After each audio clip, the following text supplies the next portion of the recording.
북한 노동당 위원장이 풀 배팅에 나섰습니다. 어제 기습적으로 6차 핵실험을 실시하면서 한반도의 군사적 긴장을 최고도로 끌어올렸는데요. 자다가 새벽에 이 소식을 들었을 트럼프 미국 대통령은 우리 정부를 향해 내가 뭐라고 했냐? 북한한테는 대화 안 먹힌다고 했지? 라며 비난했습니다. 그러면서 이 와중에 한미 FTA 폐기를 염두에 두고 있다라고 밝혔는데요. 예측할 수 없는 두 사람 때문에 문재인 대통령이 더욱 힘들어지고 있습니다. 흰머리가 늘어가고 있는 것 같습니다. 이 문제와 관련해 세 분과 함께 자세히 말씀 나눠보도록 하겠습니다. 김준일 뉴스톱 팩트체커 나오셨습니다. 예. 안녕하십니까? 실험할 때 진동 느끼셨어요? 아니, 못 느꼈습니다. 예, 진동 느끼면 북한에 가까이 있기 때문에 종북좌파입니다. 예. 다행히 아닌 걸로. 예. 알겠습니다. 정욱식 평화네트워크 대표 자리하셨습니다. 안녕하십니까? 예. 북한 미사일 발사나 핵실험을 하면 바빠지긴 하지만 좋진 않죠. 네, 굉장히 유감스러운 현실입니다. 뭐 일본 천황이에요, 유감스럽다 이렇게. 공범자들 보니까 그 얘기 나오더라고요. 유감입니다 이렇게. 일본 천황이에요, 유감이라 그렇게. 네. 알겠습니다. 홍현익 세종연구소 수석 연구위원 자리하셨습니다. 안녕하십니까? 예. 부르는 데는 많지만 행복하지 않은 하루. 예. 예. 뭐 금융시장이 다 굉장히 어렵겠죠. 흔들렸고, 예. 별로 기분 좋은 대한민국 국민은 없으시리라고 생각합니다. 알겠습니다. 자, 모두가 다 아는 뉴스이기 때문에 특별하게 뭐 따로 소개할 필요는 없겠지만 그래도 혹시 바빠서 못 보신 분을 위해서 간단하게 정리를 좀 해주시죠. 예. 9월 3일 일요일이죠. 예. 일요일 오후 12시 29분쯤에 함경북도 풍계리 일대에서 이제 규모 5.7, 한국 기상청 기준으로 규모 5.7의 이제 지진, 인공 지진이 감지가 됐고요. 일본 측은 6.1, 그리고 중국과 미국은 6.3의 진도를 이제 측정을 했습니다. 그래서 이제 이것이 기존에 이제 5차례 핵실험보다 더 규모가 큰 거라서 이것이 이제 더 이제 어떤 폭탄의 위력이 증가된 것이 아니냐라고 했고, 이제 북한에서는 조선중앙TV에서는 공식적으로 수소 폭탄의 실험에 성공을 했다라고 오후 3시 30분쯤 공식 발표를 했습니다. 그 전에 이제 그 김정은 위원장은 이제 핵무기 연구소를 시찰을 하고 또 이제 그 당 정치국 상무위원들과 함께 이제 이 핵실험에 승인을 하는 사인까지 하고 이제 이런 것들이 다 방송이 됐거든요. 그래서 그 당일날 일사천리로 이게 다 이루어졌습니다. 예.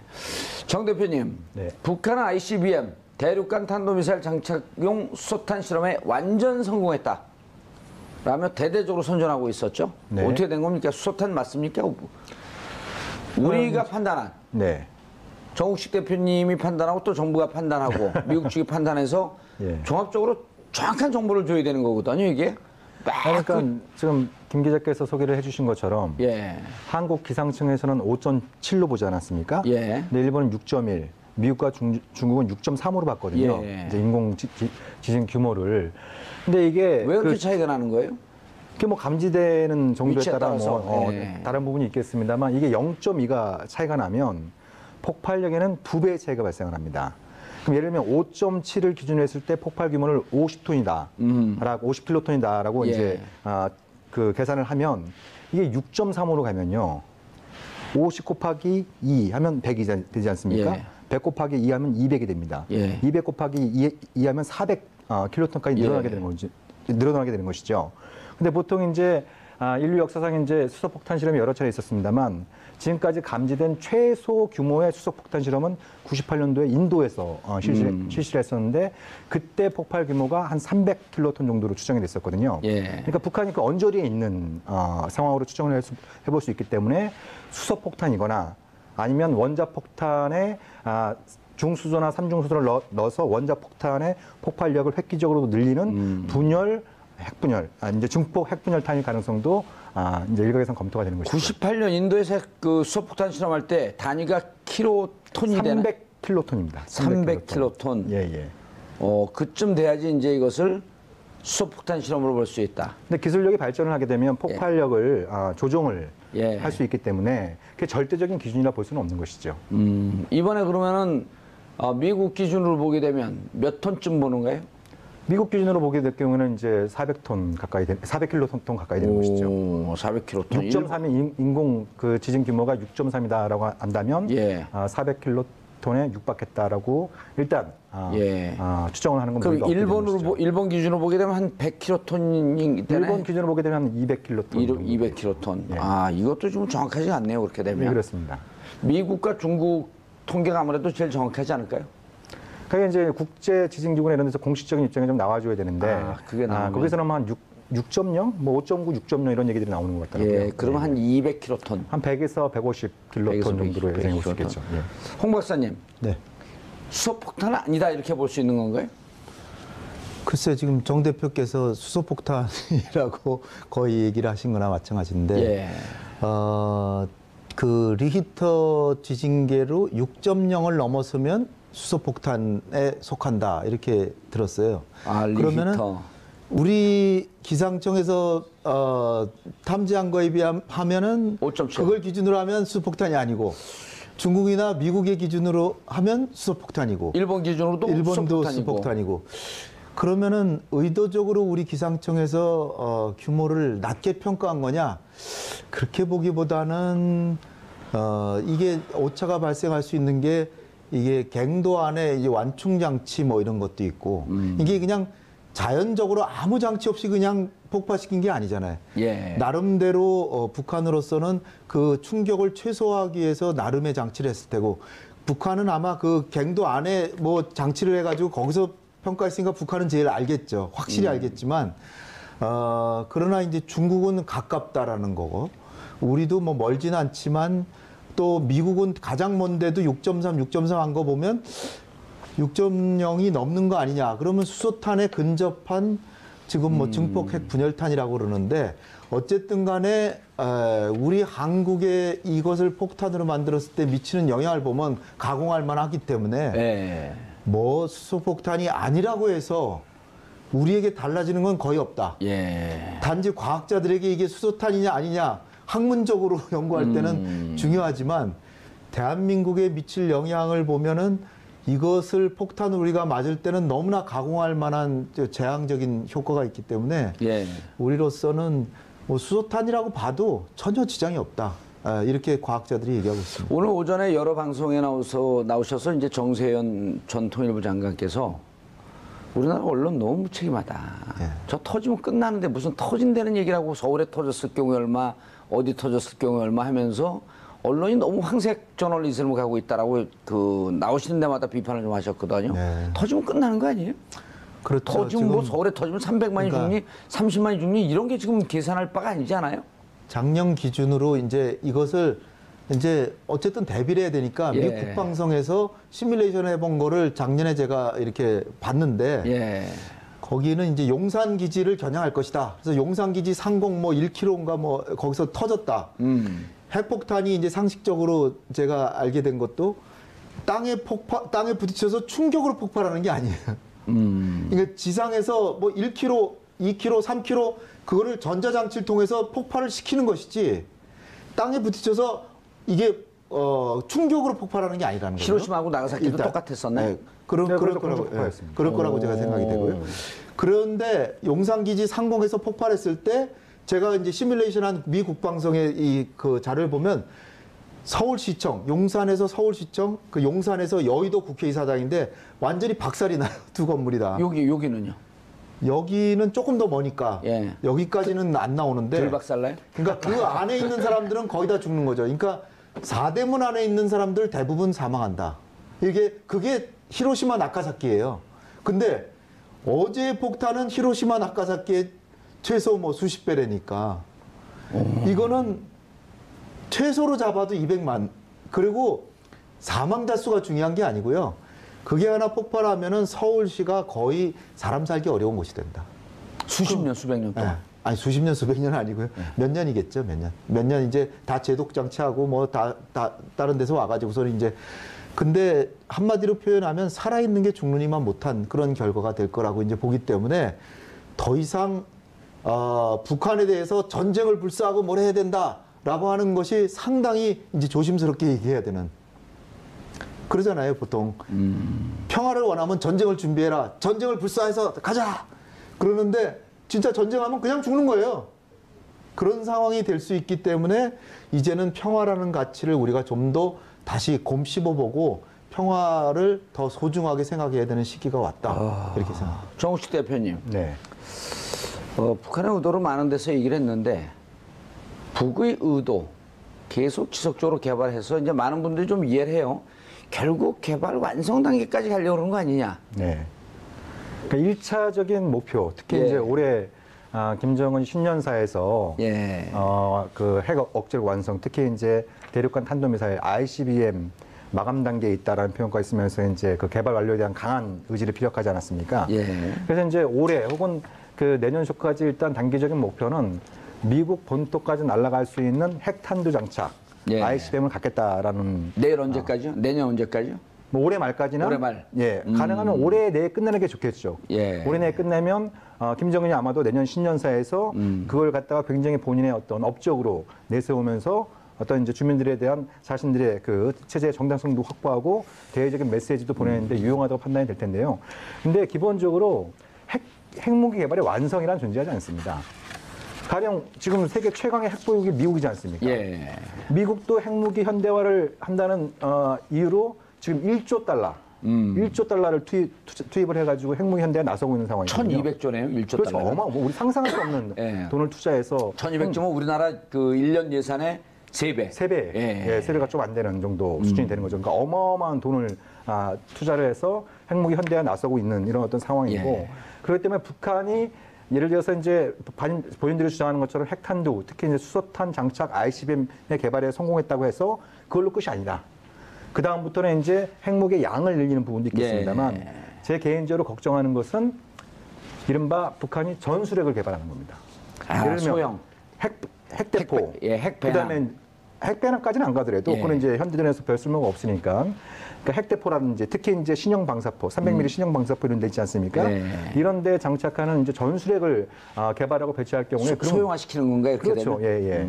그럴 경우에 이제 더더욱 더 대응하기가 쉽지 않아지는 이런 어떤 부분들이 있기 때문에 지금 상황에서 어떤 최악을 예. 우리한테 최악이 이제 전쟁이라고 한다면 차악은 북한이 핵무기의 종류도 많아지는 거지만 특히 우리 입장에서는 북한이 전술핵을 개발하는 게 우리 입장에서는 굉장히 차악의 예. 시나리오로 말씀드릴 수 있거든요. 그러니까 지금 상태에서는 어쨌든 북이 핵 개발을 완성했다. 네. 라고 하는 그런 승인을 미국으로부터 받고 싶어 하는 건가요? 이제 국제사회 이제 인정을 안 해도 예. 국제사회가 그거를 사실로 받아들이는. 사실로 받아들이고. 예, 예. 그건 뭐 현재 부인할 수 없는. 핵이 있는 나라라고 인정하는 나라가 어디입니까?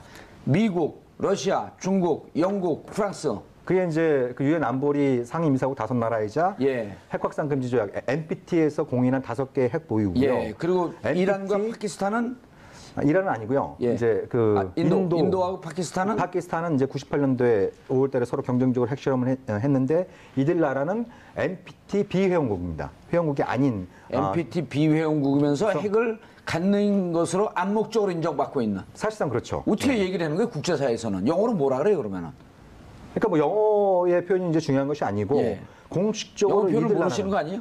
아닙니다. 예, 알아요? 우리 시청자 여러분들 위해서 영어 예. 사용을 좀 자제하는. 그리고 이제 또 한 모르시는 것 나라가 같죠, 또 한 나라가 이스라엘이 있죠. 예. 예. 이스라엘은 이스라엘도 마찬가지로 인정도 부정도 하지 않는 핵 보유 국가. 그렇죠. 이제 예. 미국과 거래를 하면서 예. 미국이 그래 너희들의 핵 개발을 묵인해 줄 테니까 예. 그걸 자랑질하지 마라. 너희들이 핵무기를 갖고 있다는 걸 우리가 뭐 지적질하지 선언하거나. 않을 테니까 자랑질하지 마라. 예, 그렇죠. 예. 그걸 막론한 겁니다. 예, 막론한. 그래서 그럼 8개 국가가 오늘날까지도- 되는 건가요? 그러면 이제 지금 현재 스코어는 8개, 여기 이제 예. 북한이 9번째 핵보유국이 되고 있는 상황이죠. 일본도 이 빗장만 살짝 풀어주면 바로 핵 개발에 갈 수 있는 나라 아니에요? 바로까지는 아닙니다. 그게 뭐 바로까지 생각처럼 아닙니까? 쉽지 않습니다. 우리나라는 하라 그러면 한 6개월 만에 한다고 또 이렇게 큰 소리 치고 말도 안 되는 있던데. 얘기입니다. 말도 안 되는 말도 안 돼요? 얘기입니다. 예, 예, 그렇습니다. 모든 정치적 기술적 장애가 없다고 하더라도 예. 일단 핵무기를 만들려면 우리나라 같은 현실에서는 제철 시설을 만들어야 제철 되거든요. 시설이요. 예, 예. 제철 시설을 만들어야 알겠습니다. 되는데 우리나라는 뭐 이제 할 생각 없으니까 현재는. 예, 예. 그래서 8개 국이 그렇게 암묵적으로 인정되는 나라가 3개. NPT 그 핵 확산 금지 조약에 가입한 나라가 유엔 안보리 상임이사 5개국. 네, 그렇습니다. 근데 북한이 여기에 우리도 인도나 파키스탄, 이스라엘처럼 네. 끼워줘라 이런 얘기를 하고 있는 거 아니에요? 그렇죠. 예, 더 나아가서 예. 북한이 더 욕심을 내는 부분은 그런 부분이겠죠. 중국 모델입니다. 중국 모델은 뭐냐면 예. 중국이 핵실험을 64년도에 했고 67년도에 수소폭탄 실험도 했었거든요. 예. 그러니까 중국 모델의 핵심은 당시 중국이 핵실험했을 때 미국이 중국을 깡패 국가라고 부르면서 막 예. 지금 상황 비슷합니다. 그렇죠. 지금 불량국가라고 얘기하고 예. 있고. 중국에 대한 선제 공격 얘기도 했고 중국의 위협을 상대하기 위해서 미사일 디펜스가 필요하다는 얘기도 했었고 예. 그런 부분들이 있었습니다. 결국 미국이 중국과의 전격적인 관계 정상화를 선택하지 않았습니까? 중국 핵은 손도 안 대고. 부인의 어느 경로로 가고 싶어 예, 예. 하는지. 그러니까 이제 북한이 원하는 건 이제 일종의 중국 모델에 가깝다고 할 수 있겠죠. 그게 안 예. 되면 인도나 파키스탄 이런 쪽으로 생각을 하고 있겠죠. 홍 박사님, 근데 인도나 파키스탄 같은 경우는 둘이 국경 분쟁 때문에 한 나라가 개발하니까 우리도 개발해야 되겠다 그러면서 이제 경쟁적으로 하고 있는데, 그리고 인도도 그렇고 파키스탄도 그렇고 친미적 성향을 갖고 있잖아요. 네. 미국과 우호적인 관계. 원래 인도는 그렇게 사이가 안 좋았는데 부시 대통령 때 전격적으로 타협을 했죠. 그러니까 98년에 인도하고 파키스탄이 핵실험을 하니까 미국은 양국을 이제 제재를 들어가는데 예. 근데 이들 나라들이 굉장히 운이 좋은 게 2001년에 그 반테러 전쟁, 9.11 테러가 일어나잖아요. 그러니까 부시 대통령이 그 아프가니스탄을 공격하고 또 이라크를 공략해야 되는데 그 지역의 핵심적인 국가들이 이제 파키스탄, 또 인도도 근방에 있고, 그리고 예. 인도는 민주주의 국가라는 이유로 중국을 견제하기 위해서 인도랑은 손잡았고, 그래가지고 인도나 파키스탄은 아예 NPT 국가가 아닌데 그 나라가 더 잘못된 건지 북한은 NPT에 가입했다가 탈퇴를 하는데 그렇죠. 북한은 완전히 불량 국가로 찍히고 예. 인도와 파키스탄은 처음엔 좀 제재했는데 제가 보니까 바로 제재한 그 다음 날 미국 농산품이 미국에 수출을 해야 되는데 예. 그걸 제재 품목에 넣었다가 미국 농산품 수출하는 게 그 수출을 못 하니까 이거 국익의 손에다 그래서 그건 품목에서 빼버리고 예. 그러고 있다가 9.11 테러가 나니까 파키스탄은 매우 중요한 나라 된 거예요. 그 아프가니스탄에 공략하려니까. 예. 그 파키스탄에 대해서는 완전히 제재를 해제해주고. 그래서 그냥 NPT 국가도 아닌데 그냥 인정해 주는 거예요. 이스라엘은 어떻게 보면 미국의 처사가 좀 더 불공정하고 하죠. 왜 이스라엘은 거꾸로 이스라엘은 핵을 만드는데 음으로 양으로 도와줬습니다. 도와주고 그러고 이스라엘에 대해서 한 번도 핵을 포기하라는 얘기조차 안 하고 NPT 가입도 안 했는데 예. 근데 북한의 입장에서 보면 인도나 파키스탄이나 이스라엘에 비하면 왜 나만 가지고 그래? 그러니까 북한의 입장에서 우리가 용인하거나 이해할 수는 없지만 네. 북한의 입장에서는 미국이 전 세계에서 미국이 불공정한 행위를 계속하는 거죠. 패권을 쥐면서 네. 너희들 마음대로 모든 걸 다 해. 친미 국가면은 오케이. 또 인도는 민주국가니까 오케이. 그런데 이제 제가 프랑스에서 공부한 교과서에 따르면 인류사에서 핵을 사용한 유일한 나라는 바로 공산국가가 아니라 독재국가가 아니라 미국이죠. 민주국가인 미국이 핵을 사용한 유일한 나라라는. 예. 그러니까 미국이 지금 얘기하는 게 인도 같은 나라는 민주국가니까 핵을 인정해줘도 별 위험하지 않다. 근데 사실 민주국가만이 유일하게 사용했거든요. 중국이나 소련 같은 나라는 공산국가인데도 사용을 안 했잖아요. 어쨌든 간에 결론적으로. 따라서 미국의 이론이라는 게 100% 다 옳은 것만은 아니다. 예. 근데 미국의 얘기만 추정하다 보면 어느새 불공정해지는 그런 경우가 생긴다는 거죠. 그러니까 그거는 지금 그 박사님 주장이게 되면 감옥 갈 수 있으니까 프랑스 교과서에 그렇게 나와 있더라. 프랑스 교과서에 예. 나와 있습니다. 이거 박사님 주장과는 전혀 별개의 것이죠. 그렇죠. 저하고는 예. 중국이나 러시아는 그런 주장을 흔히 합니다. 그런 주장들. 그렇죠. 근데 그러니까 이게 참 이상한 게 상식적으로 보면 북한의 주장이 어떨 땐 설득력이 있는 주장을 하는 거 아닌가 이렇게 우리가 감옥 가기 싫으니까 그냥 그걸 부정할 뿐이지 미국이 전 세계 국가들에 대해서 핵 문제를 갖고 하는 거 보면 원칙도 없고 자기들 마음대로 아니에요. 그러니까 북한 입장에서는 너희들 마음대로 할 거면 우리도 이거 인정만 해주면 대화할 터이니 핵 갖고 있는 거 좀 그런 실험도 인도나 파키스탄 같은 경우는 2차 핵 실험하고도 핵보유국가가 되지 않았냐? 우리 지금 6번씩이나 했는데 왜 인정을 안 해주냐? 이러고 주장할 수 있는 거 아닌가요? 그러니까 이제 그 북한식 주장이 그러니까 그게 이제 쉽지 않은 게 예를 들면 그런 북한이 뭐 한두 해 이 문제를 다뤄본 것도 아니고 수십 년 동안 다뤄온 사람들이 아직도 이제 북한 외교 일선에서 뛰고 있지 않습니까? 그렇죠. 이런 사람들 만나서 막상 핵 문제 갖고 논쟁을 벌이면 쉽지가 않은 부분들이 거기서 생기는 것이죠. 그 사람들 완전 선수 아니에요. 그러니까 예를 들면 중국 같은 경우에도 북한 쪽을 만나서 얘기를 하는 게 북한 쪽에 얘기는 거거든요. 내로남불이냐. 너희들도 60년대 원자 내로남불 뭐 사자성어인 줄 알았어요. 오늘 유행하는 말로. 그러니까 중국 너희들이 하면 로맨스고 뭐 북한 자기들이 하면 이게 불륜이냐. 너희들도 다 옛날에 그 다 한 거 덕분에 그 안보 우려를 해소하고. 한때는 깡패 나라였었고. 그래서 경제 발전에 성공했다고 너희들 입으로 얘기하고 있지 않냐. 그러니까 이런 것들이 이제 북한의 그런 논리를 깨는 방식이 계속 북한의 논리를 부정하고, 그죠? 곤혹스럽네요. 불법시하고 예. 이런 것이 과연 그건 뭐 감정적으로 좀 시원할 수는 있겠지만 그게 현명한 방법인 거냐? 예. 이런 것들에 대해서 좀 우리가 좀 오늘 토론할 얘기랑도 필요가 연결이 있는 것이죠. 되는데 과연 중국이 북한에 제재할 것이냐 그 문제를 볼 때 예. 그거 이따가 지금 좀 이제 차분 얘기를 또 하셔야 되는데. 좀 이따 하죠. 예, 예. 자, 김준호 기자님. 네. 정부 측 입장이 곤혹스럽잖아요. 미국 정부와 미국, 일본. 예. 각 나라 지금 입장은 어떻습니까?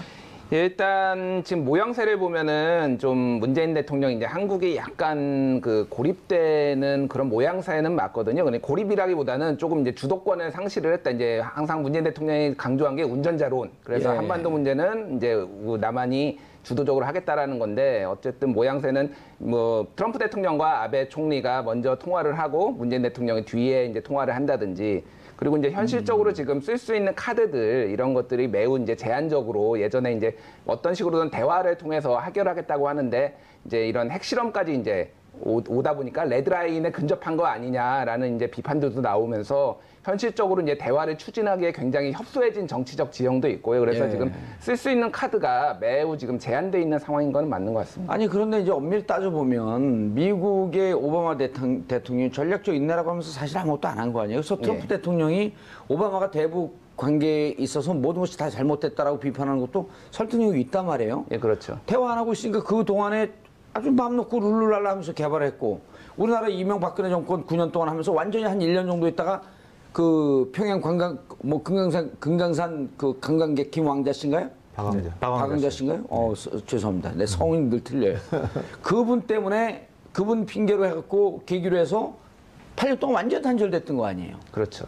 그렇죠. 지금 뭐 문재인 대통령이 지금 온 지 이제 한 불과 해봐야 기껏 해봐 이제 한 4개월 됐는데 4개월 동안 운전자로는 한다고 뭐 벼랑안에 뭐 북한이 그래 니네 운전자로는 하니까 너희 뜻대로 하세요 이럴 수는 없는 거 아니에요. 그러니까 뭐 사실 이제 말씀하신 대로 이제 미국의 어떤 전략적 인내가 사실상 방치를 했고 그동안 예. 이제 이렇게 상황이 악화되는 거를 한 거는 맞는데 어쨌든 현재 대통령이 모든 걸 책임을 질 수밖에 없는 정치적 그렇죠. 상황이기 예. 때문에 그거에 대해서는 뭐 어쩔 수가 없는 것 같습니다. 박사님. 운전자로 예, 운전자론뿐만 아니라 지금 우리 정부가 그리고 사실 우리 정부에 좀 몰아붙이는 듯한 형국이 돼 있지만 일본이나 그 미국도 할 수 없는 건 마찬가지 아니에요? 그렇죠. 사실 트럼프 대통령의 행보를 볼 것 같으면은 뭐 취임할 때부터 언제든지 우리는 북한을 선제 공격하겠다. 마치 뭐 예. 안주거리처럼 막 이렇게 얘기하다가 그렇죠. 뭐 전쟁 나도 니네 나라 그러면서 싸우고 우리가 실제로 무슨 상관이냐. 북한하고 대화 노력은 거의 안 했고 그러는 사이에 북한은 그래 뭐 나 갖고 놀려라 나는 계속 쏜다 그래서 뭐 단거리부터 시작해서 뭐 지대함도 쏘고 뭐 SLBM도 쏘고 계속 쏘다가 이제 7월 달에 본격적으로 대륙간 탄도탄에 해당되는 고각 발사를 통해서 한번 쐈다가 예. 그다음엔 또 경량화해서 더 멀리 쏴서 이 미국 본토까지 가겠다.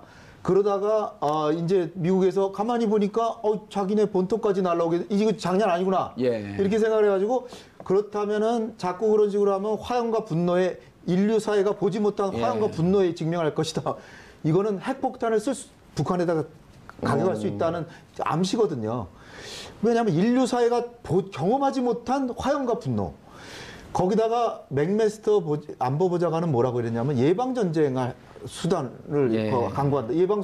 예방전쟁이라는 거는 상대방이 무기를 개발하는데 그게 저 무기가 언젠가는 우리에게 해가 되니까 먼저 가서 타격하는 거예요. 그럼 국제법상으로도 위법 국제법상 아니에요? 위반이죠. 예. 선제 타격도 위반이냐 아니냐 논란이 있는데 선제 타격은 뭐냐면은 상대방이 자국을 공격하는 게 너무나도 명확한 증거가 있고 예. 임박했고 다른 수단으로는 그걸 말릴 수가 없을 제어할 때 수 없을 할 때. 수 없이 정말 그 불가항력적으로 선제 공격하는 이게 먼저 공격하는 거 그게 선제 공격인데 예방 전쟁을 하겠다 그랬어요. 그러니까 김정은으로서는 자기가 핵을 가져봐야 15개밖에 더 돼요. 미국은 5,000개거든. 각종 핵무기가 다 있는데 그러니까 이거 안 되겠다. 진짜로 이판사판으로 결판을 내야 되겠다. 그래가지고 그러면 미국 본토를 겨냥해서 폭발시킬 수 있는 능력을 보여줬는데도 이렇게 대화를 안 하니까 그렇다면 해외 영토인 괌에 대해서 동서남북 4군데에 영해 밖에 4군데를 좌표를 찍어서 거기를 맞춰서 보여주겠다. 이러니까 미국에서 하면은 가만 안 둔다. 그 얘기는 뭐냐면 하면은 선제 공격하겠다는 얘기 비슷하게 하니까 그러니까 일본 너머로 중거리 괌에 날아가는 거와 유사한 거리를 날렸단 말이죠. 그러니까 이제 모든 옵션이 다시 테이블 위에 올라왔다. 그전에는 트럼프가 뭐라 그랬냐면 뭐 김정은이 우리를 존중하기 시작하는 거 보니까 조만간 좋은 소식이 들릴지도 모르겠다. 이런 식으로 농담하듯이 그러면서 채신머리 없게 이렇게 얘기했다가 갑자기 북한이 일본 넘어가니까 아베 체면도 있으니까 아베랑 통화하면서 아 이거 걱정 많이 했지. 걱정하지 마. 내가 동맹인데 지켜주고 진짜 모든 옵션은 다 올려놓는다. 그러고 있으니까 김정은이는 아 그런데 이제 사성 장군들이 몇 명이 연속으로 서울에 와가지고선 하는 얘기들이 뭐냐면은 외교적 수단이 미국은 우선일 건 우선이고 군사력은 외교력을 뒷받침하는 것이다. 사성 장군들이 하나같이다 그런 얘기를 하니까 예. 김정은이가 눈치챈 거죠. 아 거기다 저 배넌 있잖아요. 배넌 스티브 예. 배넌 백악관 고위 전략가가 하는다는 얘기가 트럼프가 군사적 옵션 검토한다는데 사실은 뻥이다 이렇게 얘기해 버렸어요. 그러니까 바로 그냥 해임됐잖아요.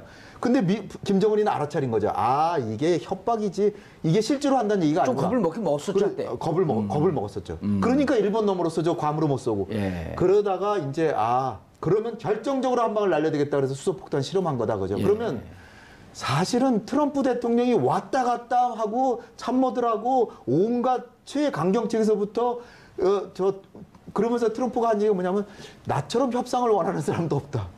그러니까 예. 온갖 얘기를 다 해놓고 굉장히 간밤에는 우리 정부에 대고 뭐라고 유화책은 뭐 소용이 없다는 거 한국 사람들 알게 되기 시작했다. 아, 따지고 보면 정 대표님 정말 따지고 보면요 말이 안 되는 왔다 갔다 하고 입장이 애매모호했던 건 오히려 트럼프 아니었었나요? 그러니까 제가 좀 걱정되는 대목이 있습니다. 예. 그러니까 트럼프가 이제 트위터로 북한의 이제 수소탄이라고 주장되는 실험한 직후에 예. 한국에 대해서 한마디 하지 않았습니까? 그랬죠. 예. 그러니까 뭐 북한하고 대화하면 될 것처럼 얘기했지만 북한은 내가 미리 얘기하지 않았냐. 북한과의 대화는 답이 아니다. 그래서 이번 일을 계기로 해서 한국도 좀 뭔가 사정을 알아가고 있을 것이다. 이런 취지로 이제 트위터에 올렸는데요.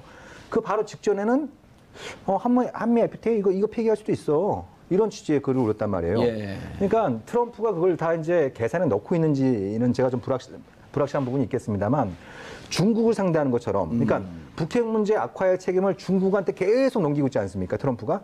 예. 그걸 지금 이제 어떻게 보면 이제 한국까지 확대를 하면서 결국 중국과는 어떤 이제 무역 불균형 뭐 관련해서 북핵 문제를 지렛대로 삼아서 북핵 그 악화의 책임을 중국한테 돌리면서 중국과의 무역 전쟁에서 좀 우위를 점하려고 하는 그런 어떤 의도가 점차 분명해지는 것 같고요. 그리고 이제 한국의 그 문재인 정부의 대북 정책에 대해서 크게 미국 대통령이 말도 안 되는 얘기를 하면서 결국 그걸 갖다 한미 FTA 이제 그 개정 협상에서 자기들의 이익을 관철하려고 하는 수단으로 북핵 문제를 악용할 이럴 가능성도 우리가 충분히 좀 경계할 필요가 있겠죠. 예. 얘기를 들어가도 되게 답답해요. 그 중국은 뭐라 그러는가요? 중국은 현재 이거에 대해서 이제 원칙적인 원론적으로 이제 반대한다라는 이제 입장만 발표를 했고요. 다만 이제 아까 전에 홍 위원님이나 말씀하셨지만은 이거에 대해서 적극적으로 제재를 하거나 그럴 만한 지금 입장은 아니기 때문에 미국하고의 어떤 갈등 관계나 이런 것들이 있기 때문에 중국한테 어떤 큰 역할을 기대하기는 지금은 힘들 것 같습니다. 중국한테요. 예. 근데 중국도 어쨌든 중국 인민들은 대단히 불안해하거나 부정적인 쪽으로 분위기는 흘러가고 있잖아요. 예, 그러니까 전체적으로 부정적인 입장은 있지만은 그거가 예. 이제 정책적으로 북한에 좀 더 북한을 압박한다는 일 그거에 좀 더 적극적으로 참여할 만한 어떤 현재 유인이 없기 때문에 그런 상황입니다. 중국 얘기가 나왔으니까 예. 아까 드리려는 말씀드리면 64년에 북한이 이제 핵실험 하려고 그러니까 중국에 핵실험하려고 하니까 중국이. 64년, 1964년. 그러니까 미국이 지금 북한한테 하듯이 똑같이 선제 공격한다, 예. 불량 국가다, 온갖 그 가진 제재를 다 가해야 됐죠. 그럴 때 당시에는 지금의 러시아, 소련은 중국에 대해서 핵 개발하지 마라. 형이 갖고 있는데 너가 뭐가 필요 있냐. 그러면서 원자력 기술자들 다 철수시키고 핵 개발하는 걸 방해했습니다. 소련은. 예. 그러나 북한은 달랐다는 거예요. 이건 북한의 신문에서 주장하는 걸 제가 봤어요. 그 당시에 우리는 우리의 동지 국가가 미국에 한 거에서 핵을 개발한다 그래서 열렬히 환영을 보냈다. 그런데 지금 그러한 우리가 지금 핵을 개발해서 같이 미 제국주의들하고 같이 싸우자고 하는데 중국이 유엔 안보리에 가서 찬성표를 던지는 게 웬 말이냐. 그런데 그럼에도 불구하고 중국이 찬성표 던지고 성실하게는 안 했을지 모르지만 제재를 많이 가했잖아요. 예. 그럼 북중 관계가 어떻게 됐겠습니까? 중국 사람들은 북한 사람들 만나면 고개를 못 드는 거죠, 거꾸로. 그런 심정적인 관계가 있다는 거예요, 지금 둘 중 간에. 그러니까 그 과정에서 좀 하나 일화가 있습니다. 예. 그러니까 그 중국의 핵실험 직후에 김일성이 베트남을 방문하기로 돼 있었거든요. 북베트남을 이제 방문할 예정이었는데 예. 중국이 핵실험에 성공했다는 소식을 듣고 베이징을 중간에 잠깐 들립니다. 예. 그래서 이제 그 마오쩌둥이 67년 얘기인가? 64년도. 64년도. 예. 예. 그래서 마오쩌둥이 이제 성대하게 축하연을 환영 만찬을 이제 베푼 거죠. 예. 그러면서 마오쩌둥이 저기 측근을 한 명 부릅니다. 부르면서 이제 김일성이 옆에 있는데 뭐라고 이제 얘기를 하냐면 이번에 우리가 핵실험하는데 돈이 얼마 들어갔어? 이렇게 묻습니다. 그러니까 그 측근이 이제 마오쩌둥 귀에 떼다고 얘기를 하려고 그러니까 마오쩌둥이 하는 얘기가 공개적으로 해. 예, 김일성, 우리 동지니까 우리 동지가 들을 수 있게 얘기를 해달라. 그래서 그때 20억 달러가 들었다고 얘기를 합니다. 예. 예, 그러면서 이제 마오쩌둥이 이제 김일성이 어깨를 툭툭 치면서 너무 생각해 보시오. 우리야 워낙 나라도 크고 인구도 많으니까 20억 달러 정도 부담해서 이거 핵무기 만들 수 있겠지만 당신들은 그 쬐깐한 나라에서 뭐 그런 얘기까지는 안 했지만 그러니까 이게 돈이 엄청나게 들어가니까 뭐예요? 핵 개발은 아예 꿈도 꾸지 마라. 이런 취지의 얘기를 한 거죠. 예. 예. 그리고 그 김일성이 그 얘기를 듣고 아까 말씀드린 것처럼 이제 그 전까지 소련과의 관계가 굉장히 악화됐다가 예. 중국과의 관계가 좀 악화되면서 소련에 이제 북한이 소련 쪽에 손을 내밀게 되는 그런 과정들이 있었던 겁니다. 기분이 확 상했네요. 예, 그렇죠. 그래갖고 그때부터 핵 개발을 결심하지 않았을까? 뭐 대통령이 올려서? 결심까지는 잘 모르겠습니다만 예. 그걸 하나의 옵션으로 핵 개발이 생각하게 없어요. 되는 오래됐- 얘기는 오래됐잖아요. 많아요. 왜냐하면 예. 6.25 전쟁 때 메가더 원수가 중국군이 들어오니까 대만에다 만주를 폭격해야 된다. 만주에다가, 핵으로 그랬죠. 폭격해야 된다고 트루만 대통령한테 건의했다가 해임됐잖아요. 예, 트루만 대통령이 반대했죠. 그리고 미국의 전술 핵무기가 들어온 게 1955년경입니다. 1955년에 대한민국에 미국의 전술핵이 들어와요. 이거는 뭐 아직 공개된 건 아니지만 여러 가지 경로를 통해서 확인이 된 거예요. 예. 1950년대 중반인데 55년경이에요. 그로부터 시작해서 70년대는 약 900개까지, 900개까지 전술핵이 완전 쏘였죠. 빠져난 게 94년도인가요? 91년에 부시 대통령이 해외에 있는 전술핵을 철수시키는. 왜 철수시키냐면 소련이 해체되면서 카자흐스탄이나 우즈베키스탄이나 이런데 우크라이나나 이런데 핵무기가 있었거든요. 예. 그 핵무기들이 막 널려 있는 거예요. 관리가 안 돼. 위험했죠. 그래가지고 미국의 부시 대통령이 골바초프한테 그거를 좀 관리해 준다면 우리가 돈도 대주고 할 테니까 그거 철수시켜. 관리해라. 그래 그걸 하기 위해서 미국이 모범으로 보이기 위해서 해외에 있는 전술 핵무기를 철수시키겠다. 아하. 먼저 선제적으로 미국이 군축 이니시어티브 취한 건 제가 골바초프 시대 공부한 거로는 그것이 처음이에요. 91년도에. 미국이. 골바초프는 많은 이니시어티브를 했지만 근데 어쨌든 간에 그걸 철수하니까 한반도에 가만 보니까 핵이 있잖아요. 예. 이걸 철수하게 되니까 박정희 대통령이 70년대 초반에 핵을 개발하려고 했잖아요. 그랬죠. 김일성이 그거 다 알고 있었죠. 그러니까 6.25 때 핵으로 맞을 뻔했던 거. 그 다음에 박정희 대통령이 70년대 초반에 핵 개발한 거, 50년대 중반에 전술핵 들어와 있는 거. 그러니까 북한은 핵이라 그러면 노이로제가 걸린 상태인 거예요. 그래서 그러니까 우리도 반드시 핵을 개발했다. 수십 년 동안 연구해서 한 게 지금 핵 개발하는 거죠. 예. 자, 정 대표님. 그런데 문제는 중국이 지금 뭐 말씀을 드렸지만 중국과 북한이 만나게 되면 너희도 핵 개발할 때 우리가 전폭적으로 도와준 동지, 친구, 펑이요. 근데 이제 그 배신하냐? 이러면 실제로 중국 사람들 할 얘기 없는 거 아니에요? 그러니까 이제 자기들은 이제 대국론을 얘기하는 거죠. 자기들은 이제 나라가 큰 나라고 인구도 많기 때문에 핵을 가져야 되고 너희들은 굳이 가질 필요 없다. 근데 그게 북한에서 듣기에는 설득이 될 수 있는 논리가 아닌 거죠. 그렇죠. 몸이 뚱뚱하니까 나 곱빼기 먹고 너는 보통 먹으라 이런 거랑 똑같은 거 아니에요? 예. 그러니까 이제 중국도 골치 아픈 겁니다. 그렇다고 그걸 방치할 수도 없는 것이고요. 예. 그럼 그 자체도 문제지만 그걸 이유로 뭐 한국에 사드도 갖다 놓으려고 하고 일본도 미사일 디펜스를 증강하고 계속 그걸 빌미해서 미국 주도의 동맹체에 또 군사력이 강화되니까 그러니까 그걸 또 방치할 수는 없는 것이고. 그러니까 알겠습니다. 간단하게 왜 북한의 핵을 인정을 못하죠? 미국이? 국제법적으로 북한의 핵보유를 인정하는 순간 그러면 다른 나라들도 아니 세계 최악의 인권 탄압 국가인 그죠? 다른 나라도 갖게 된다고 한다면 그걸 막을 어떤 명분이나 논리가 없어지기 때문에 그럼 일종의 북한을 갖다가 이제 마지노선으로 보는 것이죠. 그럼 어떻게 해야 되는 거예요? 핵은 계속 개발하고 이제 구구절이나 쌍십절 앞두고 ICBM도 또 쏠 텐데 SLBM도 쏠 거고 어떻게 해야 됩니까? 그러니까 일단 최선은 당분간 물 건너갔다. 우리가 인정하고 싶지 않지만 답답하고 안타까운 현실이지만 자기 길로 갈 것이다. 그러니까 최선은 한반도 비핵화 평화지 않습니까? 예. 근데 비핵화는 이제 머나먼 목표가 된 것이죠. 예. 어떻게 보면 우리 세대에 이룰 수 있을 수도 좀 불확실한. 이건 이제 폐기가 아니라 우리가 주장할 수 있는 것도 동결 일단은 수준까지밖에. 더 많아지고 특히 아까 제가 말씀드린 것처럼 북한이 전술핵을 개발할 경우에 진짜 골치 아픈 상황들이 발생할 수 있기 때문에 그 전에 핵 동결을 통해서 예. 전술핵을 만들 수 있는 핵 분열 길까지는 물질, 안 가게. 예, 그걸 갖다 차단하는 게 제가 보기엔 일차적인 목표가 그러니까 됩니다. 우리가 바라는 건 사실 예. 최선이면 제일 좋겠죠. 최선이 안 되면 차선. 예. 그러나 최악은 반드시 피해야죠. 최악의 경우가 막 도달할 것 같으면 차악이라도 택해야 되는 때가 올지도 모르는데요. 예. 지금 북한에 대해서 대통령께서도 어저께 CBID 완전하고 뭐 돌이킬 수 없는 검증 가능한 핵포기. 예. 그 좋죠. 최선이죠. 계속 그 주장을 했던 거 최선이지만 아니에요?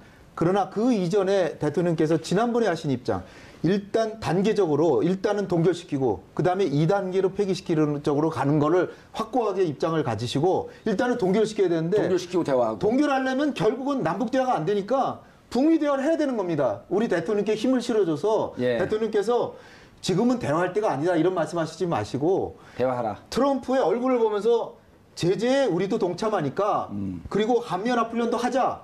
그러나 북미 간에 협상도 해라. 예. 당당하게 얘기하실 수 있도록 우리가 좀 지원해 드려야 되지 않을까 이렇게 생각합니다. 알겠습니다. 아무래도 그 한반도 문제에 대해서는 트럼프 대통령의 주장과 문재인 대통령의 주장을 곰곰이 분석해 보면 문재인 대통령께서 한반도 문제에 대해서는 조금 더 전문가인 것 같습니다. 여러 가지 어려운 상황이 있지만 그래도 군사적 행동보다는 유엔에서 주장했듯이 외교적 해결 그리고 외교적 해결의 첫 번째 길은 대화를 통해서 접근하는 것일 거라고 생각을 합니다. 한반도가 위기에 처할수록 대화의 중요성은 점점 더 강조되고 있는 것 같습니다. 정봉주의 품격 시대에서는 북한 노동당 위원장이 풀 배팅에 나섰습니다. 어제 기습적으로 6차 핵실험을 실시하면서 한반도의 군사적 긴장을 최고도로 끌어올렸는데요. 자다가 새벽에 이 소식을 들었을 트럼프 미국 대통령은 우리 정부를 향해 내가 뭐라고 했냐? 북한한테는 대화 안 먹힌다고 했지? 라며 비난했습니다. 그러면서 이 와중에 한미 FTA 폐기를 염두에 두고 있다라고 밝혔는데요. 예측할 수 없는 두 사람 때문에 문재인 대통령이 더욱 힘들어지고 있습니다. 흰머리가 늘어가고 있는 것 같습니다. 이 문제와 관련해 세 분과 함께 자세히 말씀 나눠보도록 하겠습니다. 김준일 뉴스톱 팩트체커 나오셨습니다. 안녕하십니까? 실험할 때 진동 느끼셨어요? 아니, 못 느꼈습니다. 예, 진동 느끼면 북한에 가까이 있기 때문에 종북좌파입니다. 예, 다행히 아닌 걸로. 예. 알겠습니다. 정욱식 평화네트워크 대표 자리하셨습니다. 안녕하십니까? 예, 북한 미사일 발사나 핵실험을 하면 바빠지긴 하지만 좋진 않죠. 네, 굉장히 유감스러운 현실입니다. 뭐 일본 천황이에요 유감스럽다 그렇게. 공범자들 보니까 그 얘기 나오더라. 유감입니다. 그러니까 일본 천황이에요 유감이라 그렇게. 네. 알겠습니다. 홍현익 세종연구소 수석 연구위원 자리하셨습니다. 안녕하십니까? 예, 부르는 데는 많지만 행복하지 않은 하루. 예. 예, 뭐 금융시장이 다 굉장히 어렵겠죠. 흔들렸고 예. 별로 기분 좋은 대한민국 국민은 없으시리라고 생각합니다. 알겠습니다. 자, 모두가 다 아는 뉴스이기 때문에 특별하게 뭐 따로 소개할 필요는 없겠지만 그래도 혹시 바빠서 못 보신 분을 위해서 간단하게 정리를 좀 해주시죠. 예. 9월 3일 일요일이죠. 예. 일요일 오후 12시 29분쯤에 함경북도 풍계리 일대에서 이제 규모 5.7, 한국 기상청 기준으로 규모 5.7의 이제 지진, 인공 지진이 감지가 됐고요. 일본 측은 6.1, 그리고 중국과 미국은 6.3의 진도를 이제 측정을 했습니다. 그래서 이제 이것이 기존에 이제 5차례 핵실험보다 더 규모가 큰 거라서 이것이 이제 더 이제 어떤 폭탄의 위력이 증가된 것이 아니냐라고 했고, 이제 북한에서는 조선중앙TV에서는 공식적으로 수소 폭탄의 실험에 성공을 했다라고 오후 3시 30분쯤 공식 발표를 했습니다. 그 전에 이제 그 김정은 위원장은 이제 핵무기 연구소를 시찰을 하고 또 이제 그 당 정치국 상무위원들과 함께 이제 이 핵실험에 승인을 하는 사인까지 하고 이제 이런 것들이 다 방송이 됐거든요. 그래서 그 당일날 일사천리로 이게 다 이루어졌습니다. 예, 정 대표님, 네. 북한은 ICBM 대륙간 탄도미사일 장착용 수소탄 실험에 완전 성공했다. 라며 대대적으로 선전하고 있었죠. 네. 어떻게 된 겁니까? 수소탄 맞습니까? 우리가 판단한 네. 정욱식 대표님이 판단하고 또 정부가 판단하고 미국 측이 판단해서 예. 종합적으로 정확한 정보를 줘야 되는 거거든요, 이게. 그러니까 지금 김 기자께서 소개를 해주신 것처럼 예. 한국 기상청에서는 5.7로 보지 않았습니까? 예. 근데 일본은 6.1, 미국과 중국은 6.3으로 봤거든요. 예. 이제 인공 지진 규모를. 근데 이게 왜 그렇게 차이가 나는 거예요? 그게 뭐 감지되는 정도에 위치에 따라 따라서. 뭐 예. 다른 부분이 있겠습니다만 이게 0.2가 차이가 나면 폭발력에는 2배의 차이가 발생을 합니다. 그럼 예를 들면 5.7을 기준으로 했을 때 폭발 규모를 50톤이다, 50킬로톤이다라고 예. 이제 그 계산을 하면 이게 6.3으로 가면요, 50 곱하기 2 하면 100이 되지 않습니까? 예. 100 곱하기 2 하면 200이 됩니다. 예. 200 곱하기 2 하면 400 킬로톤까지 늘어나게 예. 되는 거지. 늘어나게 되는 것이죠. 근데 보통 이제 인류 역사상 이제 수소폭탄 실험이 여러 차례 있었습니다만 지금까지 감지된 최소 규모의 수소폭탄 실험은 98년도에 인도에서 실시를 했었는데 그때 폭발 규모가 한 300킬로톤 정도로 추정이 됐었거든요. 예. 그러니까 북한이 그 언저리에 있는 상황으로 추정을 해볼 수 있기 때문에 수소폭탄이거나 아니면 원자폭탄에 중수소나 삼중수소를 넣어서 원자폭탄의 폭발력을 획기적으로 늘리는 분열, 핵분열, 이제 중폭 핵분열탄일 가능성도 이제 일각에서는 검토가 되는 것이죠. 98년 인도에서 그 수소폭탄 실험할 때 단위가 킬로톤이 되나? 300킬로톤입니다. 300킬로톤. 예, 예. 그쯤 돼야지 이제 이것을 수소폭탄 실험으로 볼 수 있다. 근데 기술력이 발전을 하게 되면 폭발력을 조정을 예. 할 수 있기 때문에 그게 절대적인 기준이라 볼 수는 없는 것이죠. 이번에 그러면은 미국 기준으로 보게 되면 몇 톤쯤 보는가요? 미국 기준으로 보게 될 경우는 이제 400톤 가까이 400킬로톤 가까이 되는 것이죠. 400킬로톤. 6.3이 인공 그 지진 규모가 6.3이다라고 한다면 예. 400킬로톤에 육박했다라고 일단 예. 추정을 하는 건 그럼 무리가 없게 되는 것이죠. 일본 기준으로 보게 되면 한 100. 100명이 넘는 거 아니냐. 그러면 수소탄에 근접한 지금 뭐 증폭 핵 분열탄이라고 그러는데 어쨌든 간에 우리 한국에 이것을 폭탄으로 만들었을 때 미치는 영향을 보면 가공할 만하기 때문에 예. 뭐 수소폭탄이 아니라고 해서 우리에게 달라지는 건 거의 없다. 예. 단지 과학자들에게 이게 수소탄이냐 아니냐 학문적으로 연구할 때는 중요하지만 대한민국에 미칠 영향을 보면은 이것을 폭탄을 우리가 맞을 때는 너무나 가공할 만한 재앙적인 효과가 있기 때문에 예. 우리로서는 뭐 수소탄이라고 봐도 전혀 지장이 없다. 이렇게 과학자들이 얘기하고 있습니다. 오늘 오전에 여러 방송에 나오셔서 이제 정세현 전 통일부 장관께서 우리나라 언론 너무 무책임하다. 예. 저 터지면 끝나는데 무슨 터진다는 얘기라고 서울에 터졌을 경우에 얼마, 어디 터졌을 경우에 얼마 하면서 언론이 너무 황색 저널리즘을 가고 있다라고 나오시는 데마다 비판을 좀 하셨거든요. 네. 터지면 끝나는 거 아니에요? 그렇죠. 터지면 뭐 지금 서울에 터지면 300만이 그러니까 죽니, 30만이 죽니 이런 게 지금 계산할 바가 아니지 않아요? 작년 기준으로 이제 이것을 이제 어쨌든 대비를 해야 되니까 예. 미국 국방성에서 시뮬레이션 해본 거를 작년에 제가 이렇게 봤는데 예. 거기는 이제 용산 기지를 겨냥할 것이다. 그래서 용산 기지 상공 뭐 1km인가 뭐 거기서 터졌다. 핵폭탄이 이제 상식적으로 제가 알게 된 것도 땅에 부딪혀서 충격으로 폭발하는 게 아니에요.